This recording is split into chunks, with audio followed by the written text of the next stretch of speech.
You're in trouble, Michael. You are in trouble. You better run.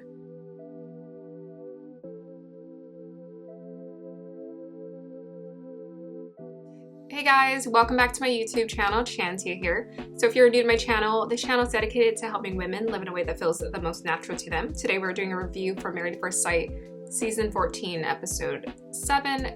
This is my decision day. I'm gonna call the theme of this review Pleasure and Practicality. So the couples are now moving into their apartment together. They're starting to think about the practical details of how their life is going to work. They are also visited by Pastor Cal, and they have counseling sessions each with him. I thought this episode was actually very powerful. It was very insightful. To some degree, I do think there is some shady matching going on here. I felt like Pastor Cal gave some great advice. And even my parents, they watched the show too, felt like they picked up some things from this episode and Pastor Cal's counseling. So I do give kudos to Pastor Cal, and I do give kudos to his years of experience and being able to give good advice. We're gonna go ahead and get into that when we talk about each of the couples. We're gonna start off with Elijah, Juan, and Katina, move on to Noe and Steve, then Jasmine and Michael, Alyssa and Chris, and we're gonna end on a sad note with Mark and Lindsay. A sad, serious note, honestly. We knew the red flags were gonna come up. This is the episode to discuss that. Starting with Elijah and Katina. Elijah and Katina arrive at their new apartment, and the first thing Elijah starts talking about is the cooking. And you know, every woman out there just wants to slap him because what are you talking about her cooking out every night? Now, it's one thing for him to request that, but the thing about Elijah is what he's shown from me is he does heed what she says. He does give some value to it. I don't know if he gives as much value as he should. But Katina didn't say anything. She actually said, oh, okay, I'll make sure you have a good home-cooked meal every day. And I was like, what? Why? Why? Why are you making that promise? And maybe that's just the lack of experience, you know, the lack of living with a partner. Maybe she's thinking to some degree she has to do this. But I think after, you know, understanding modern society and seeing how couples live and are more fluid with what chores or what gender roles they participate in, why not activate that discussion? Why not use this as an opportunity to say, hey, you know, I know we have a goalpost down the line for what we want. We have a vision, an idea for what we want in our partnership. But hey, we also have to admit that we're human and the goalpost is going to move. We're going to learn about each other and we're going to learn about what works and what doesn't work. So I say first, don't make any false promises in your partnerships about what you can do if you haven't done it before. Just say, hey, I will try my best. This is what I know I can do. But I would not go from 0 to 100. I would not just totally change your lifestyle. Transition into it. So, you know, Katina has been very vocal about what she likes and what she doesn't like. She is very insightful and self-aware. I'm just wondering, why is she holding back on really pushing that forward? Because sometimes she has that look on her face like she wants to say something and she doesn't. Maybe to make peace with the partnership. I think this is an issue that's occurred in her previous partnerships, why men have taken advantage of her. Because maybe to some degree, she's just like, okay, I can let this one slide. Okay, I can let this one slide. And then it becomes a bigger issue. I need her to continue to bring that back, like push him back a little bit because he's coming all the way here. Push him back a little bit. And there's a way to do it, you know, without, and she's done it before, you know, with the horse and talking about, hey, I wanted to slap you, but she said it very respectfully. There's a way to say it so that he actually listens to what you have to say. Later on, Elijah and Katina go to his apartment. And I thought it was kind of cute. He pulls her over to the side and he's like, okay, I want you to envision living here. I thought that was really sweet. He is very much a bigger, larger than life kind of personality. And I think that's really cool because not a lot of people have that kind of energy and live life with that kind of passion and enthusiasm. So it is inspiring to see. It's just sometimes she gets that look in her eyes like it's a lot. You know, it's hard for her to keep up with. And I think he probably needed someone who would have wanted to go along with that whirlwind quickness that he goes with him, but also knows how to stabilize as well. So the first thing he says is like, babies. Oh yeah, can you see yourself cooking here? I don't know, all of these things. All of these things. It is coming off as misogynistic. It's coming off a little misogynistic. Now, I don't know what example Elijah has seen or what book he's reading. However, I just kind of need him to come back to the 21st century here, 2022, year of 2022 that we're living in, and and see the fluidity of how partnerships work. Again, this is why it's important to have examples of what works and what doesn't work. Ask questions about what people are doing. You may have a very beautiful, perfect, idealized idea of what you want or expect from a person, but the one thing that we have to always remember is we can't idealize what we expect from people, like ever. That person is going to be who they're going to be. You have no control over them, so don't even try it. What you can do is you can enjoy what they bring to your experience, and you can let them know, hey, this is what I would like more of. You can communicate that, and that person has the free will to say yes or no. So he needs to give her the space to do that. I thought Elijah one was asking really good questions. He was asking her, hey, do you like this? Do you like this? Like, what are you into? Like, is this, do you like my curtains? I like that. He's kind of activating her mind. He's making her think about what's going to work, what doesn't work. He's asking her all those right questions, because I think sometimes people, they rush into the experience of like moving in together and they skip over those little details. So he's about the details. She was nice. She rated his house an 8. But when she says that she wants to paint the kitchen gray, he's like, no, not going to happen. Don't touch it. I'm just like, okay, so you want this to be her home too? Now, she said it to the confessionals, the producers behind the scenes. Hey, if he wants me to live in this home, he has to understand that this is going to be my home too. It's a shared experience. As long as she's reminding him and she's vocalizing that to him, they're going to be fine, because he's open to criticism. This is the type of guy you got to push back, because he pushes you way over. He'll tip you over and knock you over, so you gotta push back. I don't think it's a bad thing to want your wife to cook, you know, or even to idealize this idea of wanting your wife to cook. The issue is she needs to take pleasure in these things. So you might be wanting babies, you might be wanting her to cook, but both of those, all of those experiences of what you're creating together needs to be pleasurable. If it's not pleasurable to her, she can't bring that pleasure back into your partnership. Women really, really need to do what is pleasurable to them. And I think a lot of women get caught up in this game of like, you know, obligation, because we are natural people pleasers. It's a part of how we're hardwired. We have to remind ourselves to do what is pleasurable. So, you know, if Katina can understand that's more important, the pleasure, the pleasure that she brings back to the intimacy, the emotional and the physical one in the partnership is way more important than whether she cooks every day or not. Their partnership has the chance to thrive. So later on, Katina and Elijah one are having their counseling session with Pastor Cal. And one of the questions that Pastor Cal asks is, are your opinions valuable? Do you value her opinion? Do you feel like he values your opinion? She pauses and she says yes. I would say yes to some degree. Sometimes he does value it, but sometimes he's dismissive, like he was when she said she wanted to change the color. Okay, maybe you want the colors to match, but that's an opinion. Again, we're a couple, right? So let's get on the same page. Let's work together. So I wish she would have vocalized that sometimes he doesn't. Sometimes he can be too much with his opinion or his ideal or idea of what works in his life. But the thing is, it's not just him anymore. It's them. It's us. He needs to start thinking about us. I really like that Pastor Cal brought up put an emphasis on letting go of this idea of what if it doesn't work. I would have to agree that as soon as people start knocking on that door of like, what if it doesn't work? As soon as you start like letting doubt creep into your marriage, your partnerships and relationships, it starts to really crack. And now you have to put together and piece things back together and allow it to heal. That temptation to think those thoughts, that is something we have to watch for. If you really want this to be a long-term partnership, put your entire focus on that's what it's going to be. If it's not, you'll find out on the other side. But once you let doubt creep in, it's going to color the way that you see your partnership, your relationships.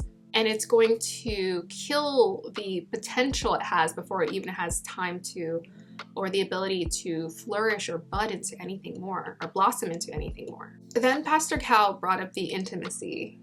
And it was interesting because at first Elijah one said that it was a mutual thing. And then he said it was kind of more his decision to not be affectionate with her. During the after party, Katina said that it was mutual. But while she was with Pastor Cal, she affirmed what he said about, you know, not really feeling as attractive because he's not pursuing her in that way. he was doing that because he wants to respect her more. I think he's mentioned that before, that this is his wife. He wants to treat her entirely differently than he has any other woman. But he wants to give her all of those special experiences. And I do think that's what it is. I don't think there's a lack of physical attraction between the two of them. So I think they'll navigate that together naturally. So that's it for Elijah and Katina. I think out of all the couples in this episode, they were the least problematic, because they're both just kind of stepping into this experience. You know, I kind of sense the lack of experience from the both of them. They're kind of both at the same place where they're figuring it out together, and they both are willing to try, and they both have some self-awareness. So I think as long as they continue to bring that, their relationship will continue to grow. All right, moving on to Noi and Steve. In the opening scene, Steve is trying out the bed, and apparently he's way too tall for the bed. Him and Noi are just chilling in the bed, and they bring up the conversation about the dog. Now, I can see both perspectives. So Noi assumes, she doesn't say, there's no yes or no. She's not considering whether her dog is not going to sleep. She's just decided already that her dog is sleeping in the bed on the pillow above her head, probably between them. He's your husband, and that's a dog. You can just put the dog in the bed. However, she just met Steve. Her dog is everything. And though, you know, I'm that type of person where I prefer the dog to sleep in the dog bed, not in the bed with me. I like to cuddle with the dog in the bed, but I want the dog to sleep with me in the bed. There are some people who absolutely love their animals. And one thing to note is that Noi fell in love, has only been in love one time. This dog is probably the love of her life. Love of her life. He is way up there in the hierarchy. He is there when she wakes up. He's there when she goes to sleep. He comforts her. She's a very emotional person. That dog is everything to her. And for some people, that is the case. Their dog, their pets are everything to them. So Steve is someone she just met. She really cares about him, but he has to work his way up the hierarchy to her heart and earning that closeness in bed with her. However, this is your husband. I think that you do need to give it time for you two to establish intimacy and build your partnership together. And your dog has to, you have to kind of transition your dog into a different position in the hierarchy if you really want this to be what it is. Just like Pastor Cal was telling Elijah, hey, you need to treat this like this is long-term. I say the same thing with Noi. You need to treat this partnership like it's long-term, which means that you have to already start thinking him as priority, making him priority, because he is. He's supposed to be. He's your number one confidant. Your dog can't provide for you. Your dog can't help you when you're sick. Your dog, you know, no, it's a different dynamic. He does not play when it comes to her dog. In the next scene, they're at Noi's apartment. They're checking out her apartment, and small space. She was talking about how her dog sleeps in the bed, the sofa. There's a huge respect factor that's missing here. You should be asking him, in spite of the fact that you love your dog and you think of your dog as your child, you should be talking to your husband as though, hey, this is our shared space. I should probably ask him if it's okay if the dog gets on the sofa. Why did that not occur to her to ask that question? Sometimes it really goes to show why people are still single. So later on, they're at Steve's apartment, and it looks like a total guy's apartment. He has all this gym stuff. He's showing her his LED lights. I thought that was so cute, because the funny part is that that's exactly what my dad has in his man loft, what I like to call it, in his man loft, LED lights. And that's exactly what my brother has in his bedroom, LED lights. It's the same thing. They love it. I actually have my own LED lights, and I have my lights back here. So lights are fun. And I thought it was hilarious that he was asking her, he's like, hey, why don't we have it in every room? What do you think? Because he gets so giddy and happy because he likes it, I would say, yeah, sure. But then I wouldn't turn them on. Like, if I wanted the right mood, I would be like, we're gonna do lamps, we're gonna do warm lighting, and that's what's gonna work. So later they're having the conversation about kids. So Pastor Cal's sitting on the sofa across from them. Noi and Steve are looking so happy, like a happy newlywed couple. And they bring up the conversation about kids. And Steve talks about, he brings up a very reasonable argument, which is that they should play it by ear. You never know. You don't know if you're gonna have a special needs kid. You don't know if 2 kids are gonna be too much. You don't know about the financial situation. So there are a lot of unknowns. She seems set on her desire. This is what I say. It is important to definitely talk to your partner before you decide to have another baby, because obviously you're having that baby with them. But I also think it's very important to, as women, you don't have to tell your partner all your desires. This is part of the surrender I'm going to bring up when I talk about Lindsay and Mark's relationship, but the surrender part is important. You don't have to tell everyone all of your dreams, all of your desires. I understand, I guess apparently it's a deal breaker for her, or it's a very important part in her. She will not negotiate the 3 kids. I would say we're going to see. Like, let us see it out. I wish she would give in to that idea and just like let it be. There are just certain things that are more important than life than arguing about how many kids you're gonna have. You know, you just don't know. There are certain things you have to think about. And when Pastor Cal was bringing up all the reasons that she should think about and consider why maybe 3rd kid or 3rd child wouldn't be possible, she was like, I didn't even think about that. So again, what I like is it is good to be confident in your desires and be like, yeah, this is what's gonna happen, because then most likely it is what's gonna happen. However, be willing to bend and fold, and I would say give space in your partnership or the potential for something to unfold naturally, and don't get so caught up in telling people about your specific desires of how you want things to be. Let life surprise you. Obviously, the discussion about money came up. That's pretty important. So Steve was talking about this idea of like doing photography, and he was making a list of all these things that he could do for the sake of money. Noi was getting very emotional. Pastor Cal was trying to put an emphasis on that so that Steve can wake up to the importance of that.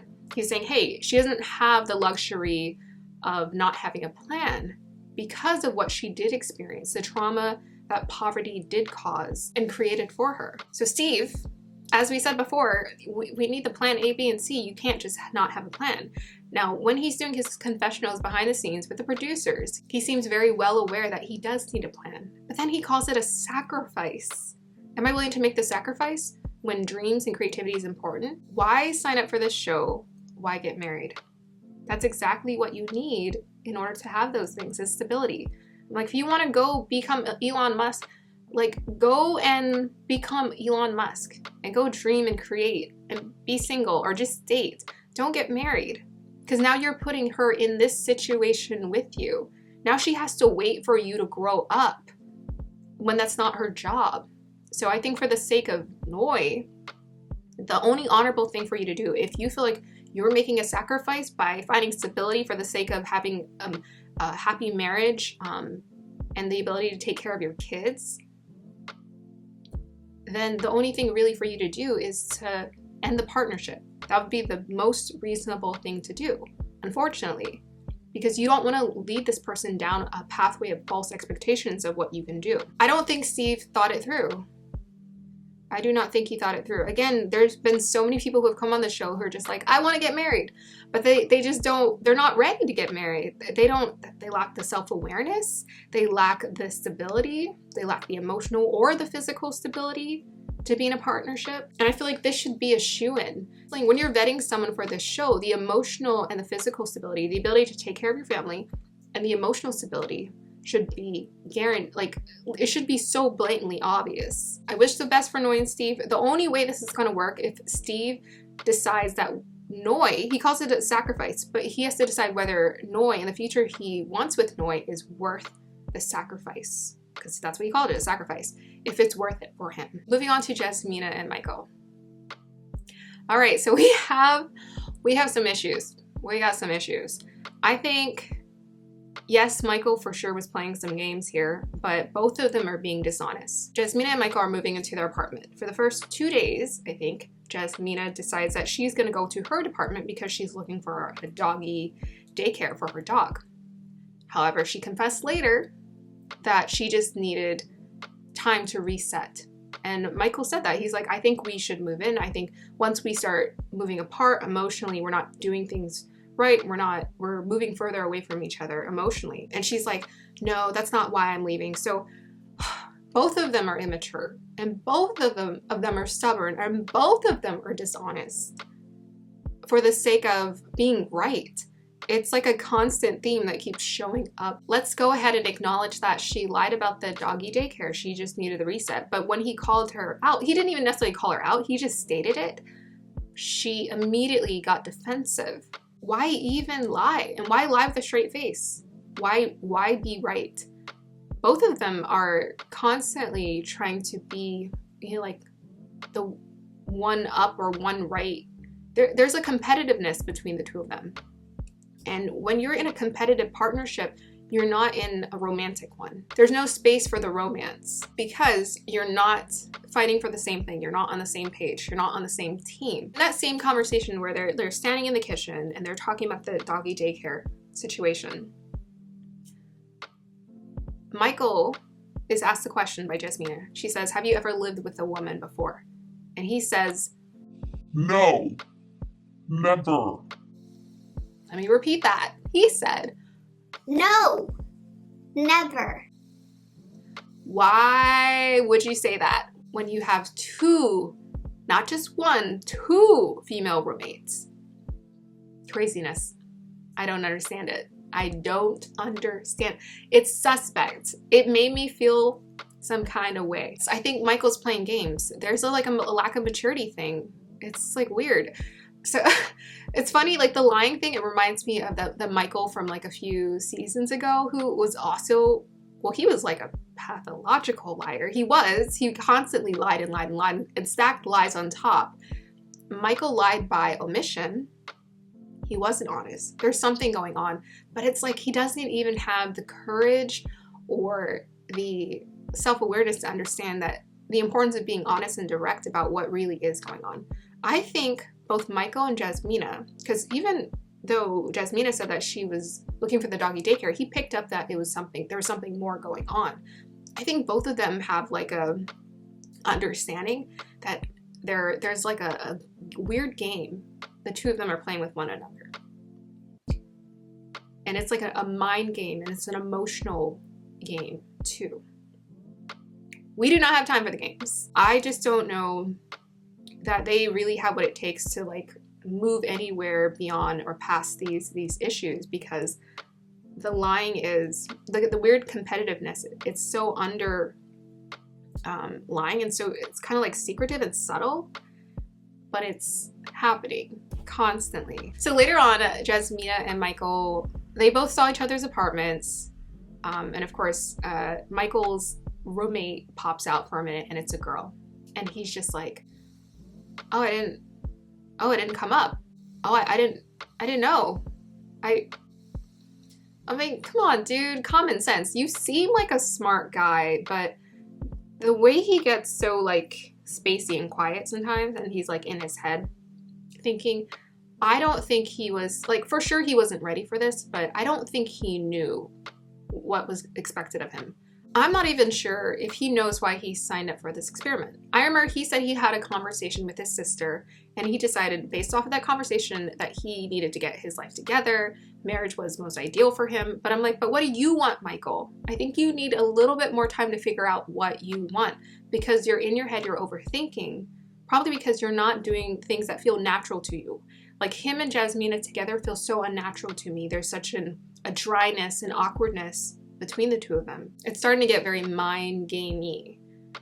So when they're having a conversation with Pastor Cal on the sofa, Pastor Cal asks Jasmina, hey, how are things going in your partnership? And she's just like smiling. Well, that says it all. She starts talking about how he's been aggressive. And he's like, no, I haven't been aggressive. And she's like, now, Michael. That tone and that look was like, you're in trouble, Michael. You are in trouble, you better run. To clarify the aggressive part, he actually used the word aggressive for himself when he was having that dinner during the honeymoon. He says that my style comes off as aggressive and I need to work on that. He used the word. Jasmina said that they were in agreement about the aggressive terminology. So I don't know why he says that, no, I didn't use the word aggressive. If you're not sure if you used a word, why not like take the time to think about, did I use that word? He didn't even pause. He just said I didn't use that word. But when we all clearly saw that he used the word, there's a huge disconnect happening between the two of them. And there's like that, again, that competitive edge where oh no, I didn't say that. You know, as soon as it fits the narrative that he's wanting or she's wanting to tell them, they'll kind of like maneuver the story so that they're the ones that are right in that conversation. So what I'm getting from Michael is I am getting a most definite inconsistency. The lie by omission is still a lie. I mean, that was a pretty important detail. He said during the after party, he's like, yeah, I was wrong for being so stubborn about it. But he's like, I really didn't think it was gonna be a big deal. Michael, who are you trying to fool? What made it a big deal was you didn't say anything. You could have casually just brought it up, just threw it out there, tossed it out at a random moment, but he said it didn't come up. You were supposed to bring it up. There are multiple times she blatantly asked you if you had ever been with a woman. So Michael has some like issues with lying. There's something weird going on. He's been lying consistently. On Jasmina's side, she needs to be right and she's being very stubborn. But I think factually, her dots are connecting better than his. The good thing that came out of this talk that they had with Pastor Cal is they were fighting, and Pastor Cal was like, okay, let's set that aside. And he said, this is what you have to say to each other. I am not your enemy. I thought that was so profound because I'm like, it's that simple. I am not your enemy. And in response, Pastor Cal said, say, correct. We are a team. Pastor Cal asked Jasmine, hey, are you willing to work on this? Are you willing to give it a go? She said yes. Michael, I don't know why you're lying. I don't know what's going on there. I think there's maybe like two sides to him. Usually that's why people lie. There's like a duality to them. They're trying to portray a certain idea of themselves, but internally they have a different perspective and they're biased. I don't know if the two of them really have what it takes to come out of this experience. What I do like that they're doing is they're moving in together. They're trying to be together. They're trying to talk through things. They're trying to figure it out. But I would say don't try too hard. I would say give it a good go and a good practice, and then see if you really start to develop feelings, because that's the thing that's missing here is the chemistry, the feelings, the emotions, the emotional connection. All of that is missing. So if they can find a way to infuse that into their partnership and grow that, then there's a potential at least for them to learn something about connecting, about vulnerability, about emotional intimacy. And that's all I have to say about Jasmine and Michael. Good luck to them. Moving on to Alyssa and Chris. Chris, you are my hero. I'm so proud of you. We are so proud of you. I've never been more proud of someone on this show, I think, than I was of Chris. By the way, congrats also to, speaking of congratulations, congrats to Woody and Amani. I'll probably announce that at the end of this video too. I'm so happy for them. Okay, Chris, you are my hero. Chris, you're my hero because I don't think I've ever seen anyone on this show be so direct and so honest and put their ego aside and all of these things aside and your hurt aside for the sake of doing the right thing. By fighting for yourself, you're going to be able to heal from this a lot quicker. You're going to be able to bounce from this situation a lot quicker. Yes, it's unfortunate that they paired you with Alyssa. And, I think I really felt from Pastor Cal the apology when he was saying we didn't mean for this. I think he was really looking at Chris and being like, we are so sorry. Now, I don't know. She wanted a cowboy. Her mother expected a cowboy. She expected a cowboy. So I don't know why, first of all, why she signed up for the show, because you don't get exactly what you want in terms of the whole package ever. But also, why match someone who's so specific about what they want with, this kind man who now has to put the pieces back together about, this rejection. The one thing I will say about rejection when it comes to men is men handle rejection way better. Look at what they can do when they're rejected. Look at what they do as a result of being rejected. Men handle rejection very well. Very well. When they shine some self-awareness on it, they heal from it, they recover, they do spectacular. So my hope for Chris is that he learned everything that he needed to learn. Honestly, he called her out every time. And during that conversation with Pastor Cal, he was very direct about calling her out on things. Starting out with Alyssa and Chris, he admitted to the producers behind the scenes that he didn't even have her number. She was not interested in giving her number. We all know up until this point that Alyssa isn't interested in Chris at all. He knows that she's not interested in him. He knows that pretty much from day one, she had no interest in trying or investing, in spite of what she keeps trying to portray or persuade or convince people of. There is, I think, maybe some degree of self-esteem issues there, because he said, hey, I'm just waiting for her to call me to let me know what's going on with us. He said, let me know what's going on with us, not with you, with us. Why does she have that or hold that much power, or why should she hold that much power over what's going on with both of you? You know what's going on with you. She knows what's going on with her. That's it. She holds no power over you. I think he knows that, but sometimes just there are moments where things slip out where I kind of just look at him and I'm like, hey buddy, are you okay? Are you okay? Later on, there's a scene where Alyssa is having lunch with her mom, and she talks about how she blacked out after the marriage. She looks so calm and composed, and she's very articulate. She's talking about how he has this post on Instagram about defunding the police, and she's naming all of these characteristics and traits as to why they're not compatible, and her mom is just kind of going along with it. Now, I think her mom has done that a lot with Alyssa, and I don't think it's served her well. I'm just gonna say, it doesn't serve your child well to not call them out. You have to call them out. My parents always call me out. It humbled the heck out of me, and it taught me to just be a better human being.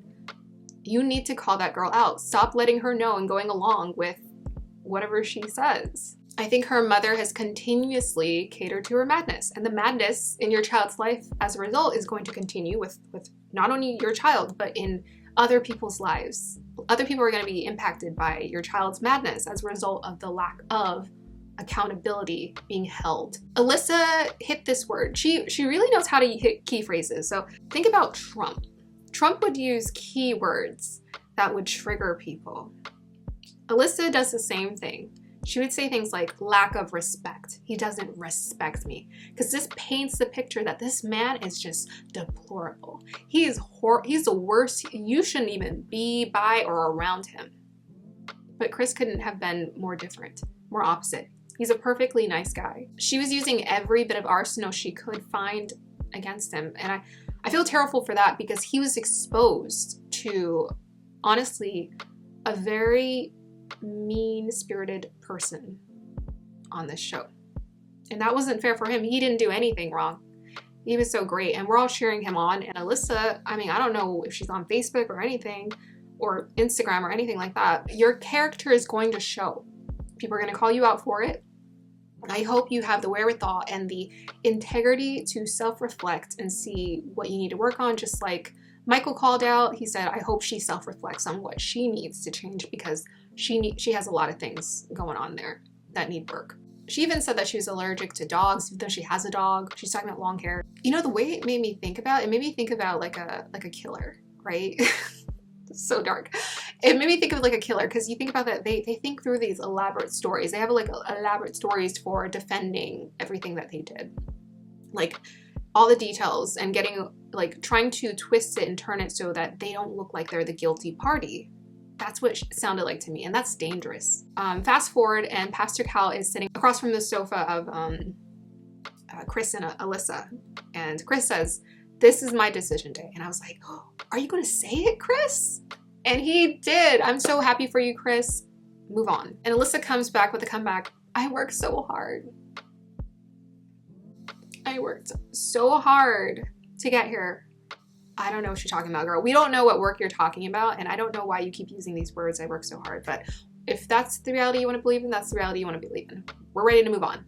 Woo! We're free of Alyssa and Chris. Yay! Well, honestly, I want Chris to just be free to live his life, but yes, free of Alyssa. And even my dad expressed this. He's like, man, can't they just move it down to 4 couples? I think you got your wish, Dad. Chris even acknowledged and called her out. He said, one of the points that he made was that you're not here. You're here for a lot of different reasons, but marriage isn't the one that you're here for. Again, Chris, boy, like he'd be hitting with the comebacks. Like he knows all the reasons as to what is going on and what she's about. The being the nice guy thing, set that aside. I'm not saying be petty, but I'm just like, you don't have to be the nice guy all the time, you know, because women especially I think women of a certain Alyssa quality will take advantage of that. Alyssa and Chris, I wish you guys the best separately. Chris, especially, you're my hero. Cheering for you. Moving on to our last problematic couple, Lindsay and Mark. All right, so let's dive into this. I had so much notes for Lindsay and Mark. So the first scene opens up with Lindsay and Mark. They're entering into their new apartment and they're laughing in bed. And he's like, well, this girl really doesn't turn off. She's just on a 10 all the time. Again, he's acknowledging that. Here's the thing. When you're getting feedback from your partners, take it. If they say little things like, oh, you're on a 10 all the time, or this or that, heed that. Heed that. This is what marriage is. This is what partnership is. It's like, it's not about conforming all the time or depleting who you are, deleting who you are, erasing parts of yourself. It's about maneuvering and becoming fluid with your energy, being considerate with how you are with your partner.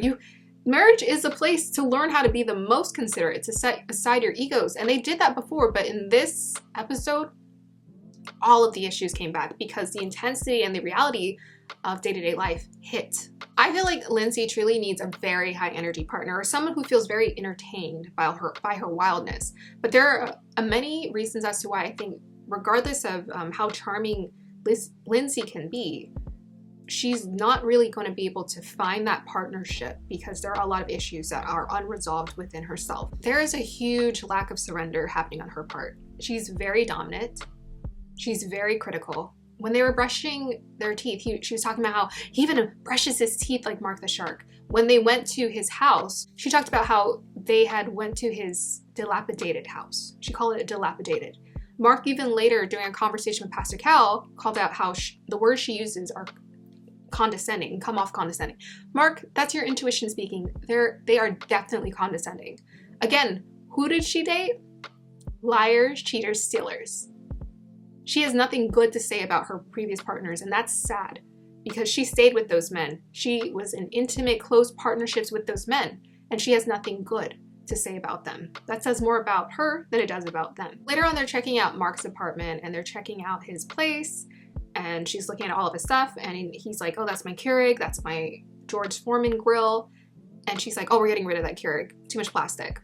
I get so turned off when people are just like, no, we're not doing that. Because I'm like, would I be okay if you talked to me like that and said, no, we're getting rid of your dog, we're getting rid of your sofa? No, this is a partnership. It's a partnership. You don't hold command. He doesn't hold command. You guys are both driving the ship. And maybe sometimes you got to take turns, but you have to give the consent to one another to give that. So again, she's just coming off as very dominant. One of the things that came up with Mark is when he was at his apartment that he likes a certain amount of control. I think to some degree, all people like this. But I think also with Lindsay, like saying, we're going to do things this way, we're going to do things that way, it also kills his masculinity, right? So you want him to take charge in the partnership, right? You want him to be this loyal, giving, leadership, masculine man in your life who's there to support you. But you just overtake him. How is he going to have room to just sort of be himself and also just be the leader that you need? Later on, they're at Lindsay's place and she has like all these plants that she's named. I forgot their names. I know she named one after herself, Lindsay. She's named all these plants. I thought that was cute, and she's showing her apartment. However, Mark is looking at it and he's realizing real quickly, there is no space for any of my stuff here. She offered. She said, hey, you can move your stuff in, but there's no space for him to move his stuff in. So already she's kind of proving not to be a truly reliable, self-aware partner that he needs. It's like, how do you not know that you're offering for him to store his stuff there, but you have no place to put it? Later on, when they move into the apartment, they get their cats together, and of course her cats are going around hissing. Can't say I'm surprised. Moving forward into the next scene, Lindsay is like all dramatic and she's just in the camera and she's like, I'm hanging on by a thread. Mark is showing me two sides of him. I'm not feeling this. He has a lot going on in his life. If anything, he needs you to kind of set aside. People, big personalities, a lot of emotion, they tend to not give you a lot of space for you to feel your emotion unless they're self-aware, which she is not self-aware. That girl, do not listen. He's going through a lot right now and he's trying to respond and be there, but she wants him to be like everything that she needs him to be when she needs him to be. Her grandma was 70 pounds and was going through health issues. So that's another reason as to why she was on the edge. She said that Mark was hot and cold, but the irony is that she's actually very hot and cold. She's all over the place. They also brought up the conversation while they were in the kitchen about red flags. He said he saw red flags. She said she saw red flags. Like, why are you guys still together if you guys are seeing red flags in one another? What I liked, I like that Mark acknowledged that he was, because the relationship was new, he's willing to give it a chance. But again, I would just enforce the importance of listening to your intuition sooner, pulling yourself aside and just kind of resetting to kind of see, is this really what I want? Is this really going to work for me? But he is self-aware enough because he kept saying even later on, this behavior has to stop. This isn't going to work for me. Right before Pastor Cal comes to see them, she just tells him, hey, can you just go off and walk away or something and be with the cats? And he's just like, wow. Again, that's another display of her being aggressive and very dismissive. And yes, Mark, she is condescending. I think where Mark struggles, and this is where they're kind of wound bonding together, is that he doesn't really set those boundaries that need to be set between the two of them. I don't think he set boundaries with some of the other women in his life, like his landlord. He's like, why is she able to just up and call you?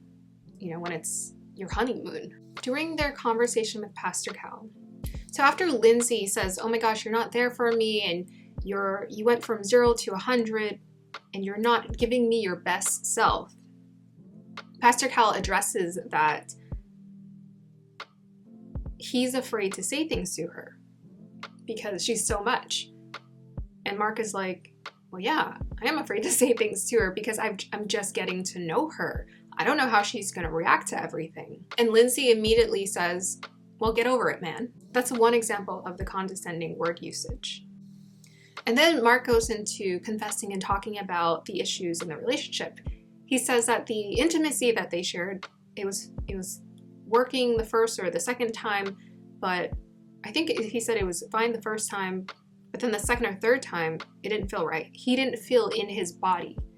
And I thought that was a huge confession. He even later at the after party went into way more detail than I think we needed about why that was. Essentially, his take from it was that Lindsay was being overly aggressive.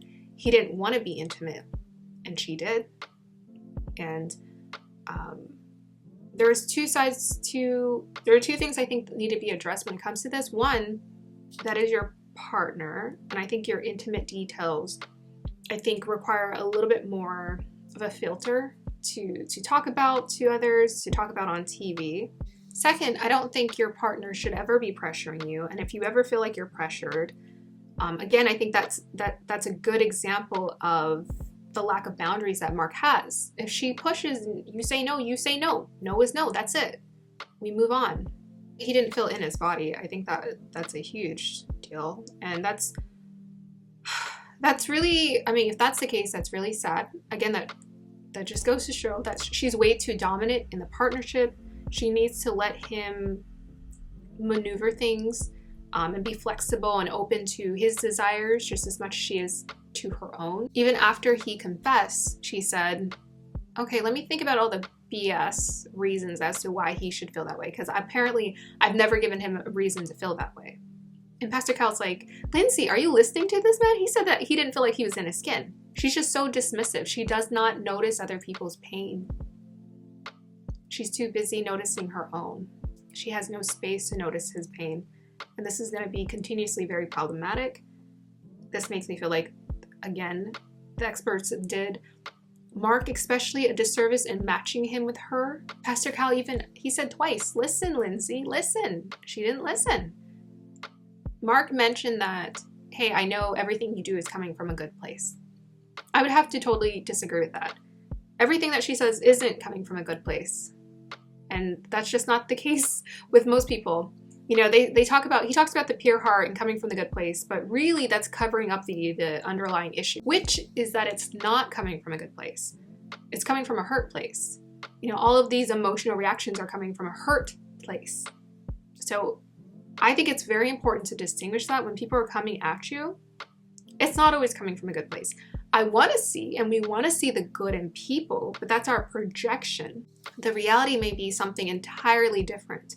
This person may be acting from their wounds, which Lindsay most definitely is. When she's saying those condescending things, no, she is not coming from a good place. Pastor Cal justifies them being together by saying that this is what you asked for. You wanted someone who's emotional and nurturing. And he looks at her and he's like, you wanted someone stable and who could handle your allotness. But the issue is that Lindsay, to me, she won't be able to maintain a stable partnership because she isn't stable. In a partnership, the woman, because she is the feminine energy, she's the dominant feminine energy, she carries most of the emotional weight in the partnership. So when she's destabilized, your partnership is destabilized, your home is destabilized. So you can't throw a chaotic emotional person at me and just say, oh, you should be able to work with this.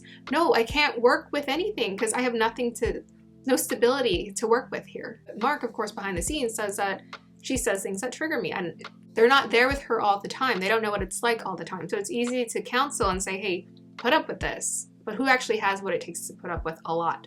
Nobody. Nobody. Honestly, that's just something she needs to tame. I think Pastor Cal did acknowledge that. But again, does she listen? Does she take the feedback? Because she finds ways to justify things to her reality. I think Pastor Cal made some really good points. He told Lindsay, hey, you're taking him over. You have to give yourself to him in doses. So that is my review for Married at First Sight. I hope you guys enjoyed that. I just wanted to go ahead and announce a happy congratulations to Amani and Woody. I absolutely love Amani and Woody, and they are expecting. Woody and Amani are a wonderful example of a couple who is willing to be emotionally intimate, be vulnerable, do the work, be patient, take the time, love each other, set aside their egos. They're such a beautiful couple together, and I can't wait to see how their future continues to unfold and all the blessings come into their life. Also, I'd love to announce that I'm starting a new series called Heal, Feel, and Reveal. So this series is created to work on physical, emotional, and mental well-being. I'm going to, during each lesson, prompt questions you can take as homework to work on and doing the inner work. The inner work is always something I've always been obsessed with, so that's something I've never had issues with working on. The whole purpose of this series is to activate the things, question and unveil the things within you that need to be seen so that you can be propelled into action and moving forward into really creating the life for yourself that you've always wanted. If you would love to join me for those series, then go ahead. I'm going to go ahead and link it at the end of this video. I hope you guys have a wonderful day or evening. Bye.